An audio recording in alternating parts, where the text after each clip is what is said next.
অন্য হাদিসে এসেছে রাসূলুল্লাহ সাল্লাল্লাহু আলাইহি ওয়াসাল্লাম একদিন বললেন, মান আসবাহা মিনকুমুল ইয়াওমা সাইমান, তোমাদের মধ্যে আজকের দিনে কে সাওম অবস্থায় সকালে উপনীত হয়েছ? আবু বকর রাদিয়াল্লাহু আনহু বলেন, আমি ইয়া রাসূলুল্লাহ, আমি এই কাজটি করেছি। তারপর রাসূল বললেন, ওমান তাবিআ মিনকুমুল ইয়াওমা জানাজাতান, তোমাদের মধ্যে এমন কে আছে যে জানাজা সালাতে আজকে কারো জানাজার পিছু নিয়েছ?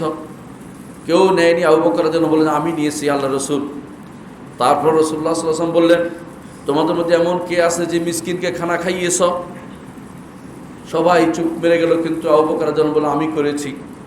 তারপর রাসূলুল্লাহ সাল্লাল্লাহু আলাইহি ওয়াসাল্লাম বললেন, তোমাদের মধ্যে এমন কে আছে যে কোনো অসুস্থ রোগীকে দেখতে গিয়েছ? সবাই চুপ থাকলো, কিন্তু মুহাম্মদুর রাসূলুল্লাহ সাল্লাল্লাহু আলাইহি ওয়াসাল্লামের সাহাবী আবু বকর রাদিয়াল্লাহু আনহু বললেন, ইয়া রাসূলুল্লাহ, আমি এই কাজটি করেছি।